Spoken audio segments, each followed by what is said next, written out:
How's it going, everybody? Welcome back to Sick Eric Tech, and today I'm going to be going on over my week with the Galaxy S24 Plus. Yes, I've been using this for a week, and these are my initial thoughts on this device, and I have to say that they are all pretty good with just a few downsides on here, but definitely not deal breakers.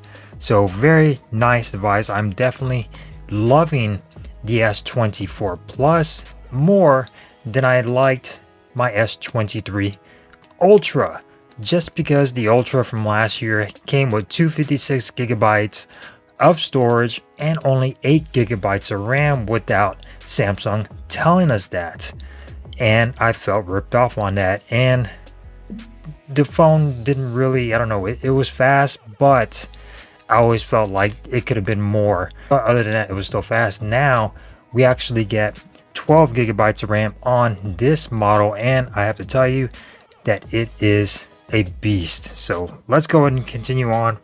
I made a list here of things about this device that I want to talk about. And thank you guys for stopping by to Sick Eric Tech. If you're new here to the channel, consider subscribing. I would really appreciate that, and a thumbs up for all of this hard work.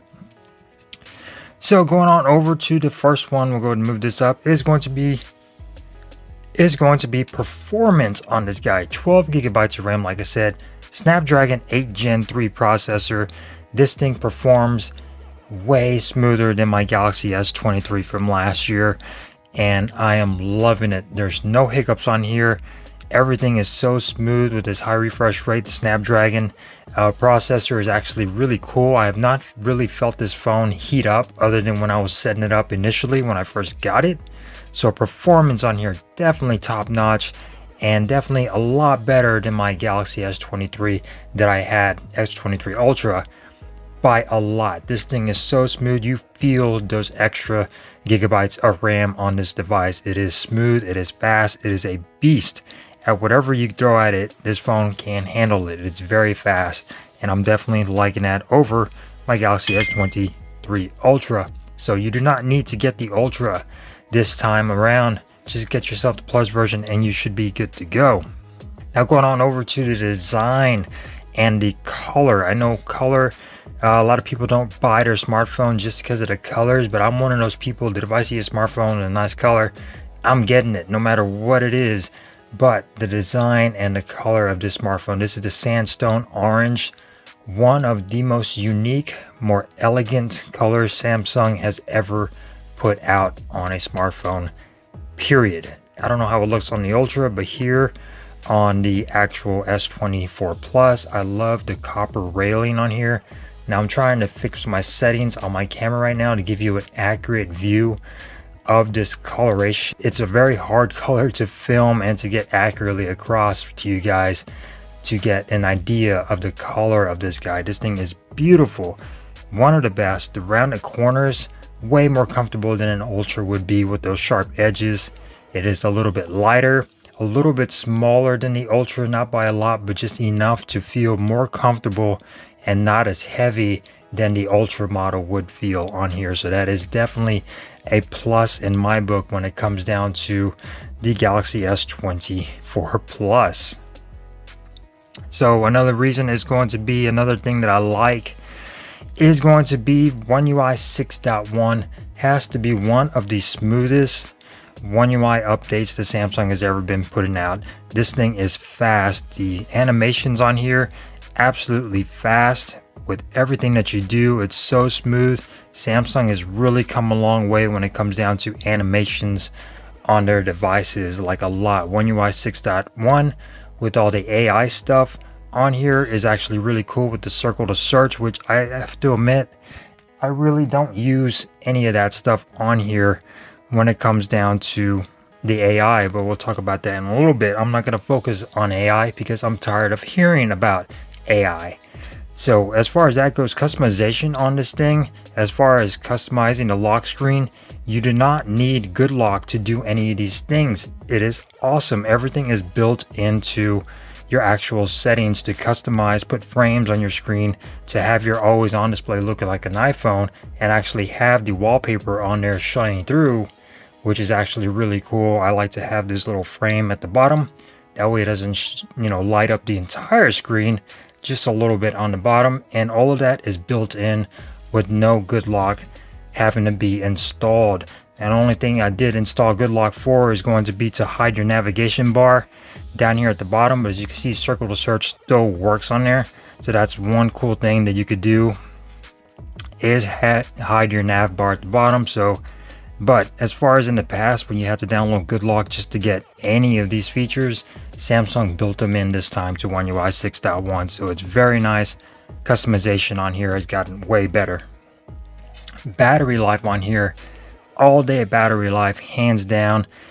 And that has to be with like taking pictures and video. Now my initial stages of getting a smartphone is going to be running it all day, taking a lot of pictures and video and testing it and things like that. Definitely all day. And that's with having the always on wallpaper on all the time. So having that feature on really does not suck up too much battery life. And if this could get me through a full day of usage with not having to dial back any of these settings and turn them off, then that is great in my book. It does not need to last me 3 days. It just needs to last me a full day with all of the features enabled. So battery life, definitely a lot longer, maybe about an hour longer than my S23 Ultra was, but still very good battery life when it comes down to S24. Now, one of the things I do love about this device, it has everything I want and nothing I do not need. With the Ultra from last year, I hardly use the S Pen, like hardly ever. Rounded edges, feels good in the hand, comfortable, has everything I need. Sure, it doesn't have those extra telephoto cameras on there, so you'll probably be seeing some pictures flash on your screen in a little bit once I start talking about the cameras. But yeah, everything I want and nothing I do not need on the Galaxy S24 Plus. Now going on over to the AI on this device. Like I said, I never really use AI on here other than a circle to search and maybe some translating, comments from YouTube or something like that. Don't really use it. Editing photos, maybe I could find myself using it more on that, and it actually works a little bit better than Google does. So that's really cool, but I'm tired of talking AI, so I'm just going to skip over the AI. Display, actually really bright and beautiful. This display is beautiful when it comes down to the colors and the brightness, but there is a catch. Okay, so we're gonna go ahead and move this one down here, and yeah, price $999, blah blah blah, $300 less than the Ultra. Awesome.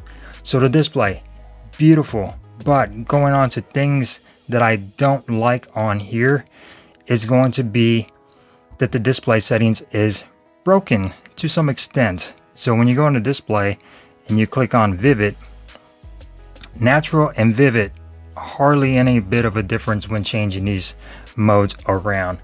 Very minute compared to something like the Z Flip 5. Go to Vivid, and here we got the Z Flip 5.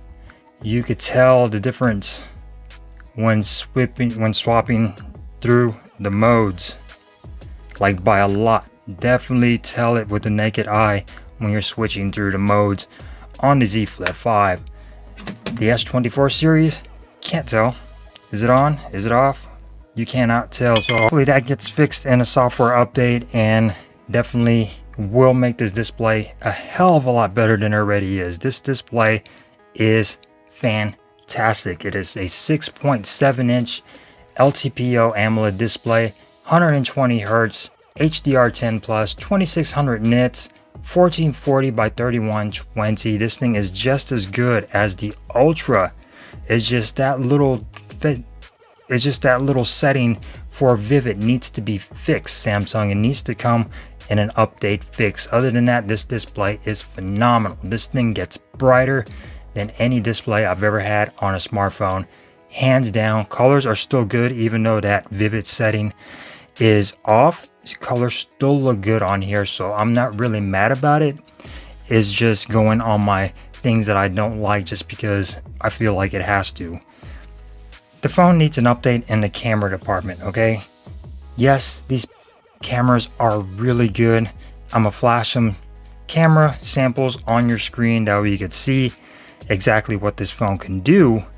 But When taking video on this phone, I've noticed that things come out very overexposed and very bright when they do not need to be.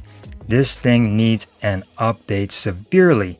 So I'm gonna play a video for you really quick, and you're gonna see the differences between normal video mode, which is just taking it out and shooting video, and pro mode. So normal video mode, you could see that everything is blown out. The water, everything just looks too darn bright. It looks horrible. So now we're gonna go on over to pro mode, and you're gonna see that it is a huge difference when it comes down to dialing those settings back to make it look a little bit better. So I noticed that on this phone, that things are very bright on here, and sure, it might do very good at nighttime photography, but during the day it does not need to be that bright. Some of the pictures actually look really good, but then some of them, especially on this front facing camera, look blown out. Rear facing camera, by the way, 50 megapixel, 10 and a 12 for your rear facing camera, 10 megapixel telephoto, 12 ultra wide, front 12 megapixels, 8K on the rear, 4K on the front. Awesome. But then looking at some of the video as well, which I'm going to play for you right now, you can see that the video is blown out like crazy on this front facing camera. So let's go ahead and show you some clips of this device and what it can do in the camera department. Alright, so here we got portrait video on the front facing camera of the Galaxy S24 Plus, and it can do 4K up to 30 frames per second, so that is pretty cool. I think on the Z Flip 5 it could only do full HD, and I think that's a pretty good step up on this front facing camera, and I think it actually looks really good in this portrait video mode. It actually looks very, very good. So there you go, portrait video front facing camera, Galaxy S24 Plus. And here we got portrait video on the rear facing cameras. Does it look any better? Does it look the same? We get the 50 megapixel camera on the rear, so technically it should look a little better, but who's to say? Portrait video 4K 30 frames per second on the rear facing cameras of the Galaxy S24 Plus.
Alright, so you guys see what I'm talking about here when it comes down to the blown out pictures and video on here. It does not look that great. In some shots it actually does, and some photos actually look really good. But if you take a closer look, especially on this front facing camera, things in the background are blown out, and on the rear facing camera, some video, everything is just too bright. So hopefully Samsung pushes out an update for this to make this phone perfect.